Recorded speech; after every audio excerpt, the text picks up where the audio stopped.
negara pemberi utang. Pertanyaannya, apa kebijakan paslon untuk menghindari intervensi kedaulatan Indonesia akibat utang yang terus bertambah? Waktu menjawab 2 menit Pak Prabowo, kami persilahkan. Baik, mengenai utang luar negeri, ternyata Indonesia sekarang hutang luar negeri kita sebagai rasio perbandingan terhadap produk domestik bruto kita salah satu terendah di dunia. Jadi masih kita sekitar berada di sekitar 40%, sedangkan banyak negara jauh di atas kita. Kedua, kembali lagi dengan manajemen yang prudent, pengelolaan yang baik, dan dengan strategi ekonomi yang tepat, terutama dengan hilirisasi, di mana kita bisa mendapat keuntungan sebagai bangsa, ini memperkuat posisi tawar kita. Jadi saya kok tidak terlalu khawatir negara lain mau intervensi kita soal hutang.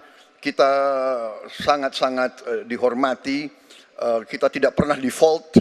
Saya keliling seluruh dunia, mereka sangat hormat dengan Indonesia, kita tidak pernah gagal hutang, dan saya sangat optimis. Tapi kembali, kita harus punya kekuatan pertahanan yang kuat, supaya tidak bisa diintervensi, tidak bisa digertak, tidak bisa diintimidasi. Hanya dengan kekuatan kita akan dihormati dan kita akan amankan kekayaan kita, amankan ekonomi kita, amankan pembangunan kita menuju Indonesia makmur, Indonesia kaya. Terima kasih. Masih ada sisa waktu Pak Prabowo? Ya, mohon tenang. Saya tegaskan kembali ya, bahwa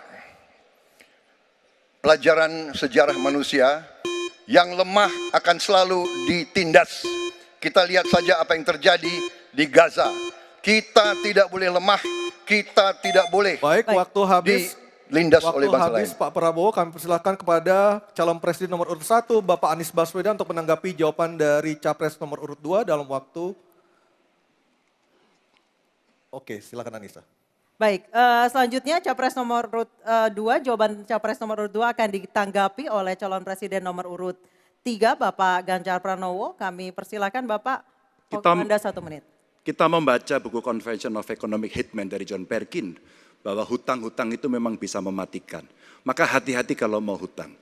Terutama pada infrastruktur yang punya risiko tinggi. Kita mesti hitung betul, kita mesti prudent betul. Karena ini pernah dilakukan dan membuat banyak negara kolaps karena hutang.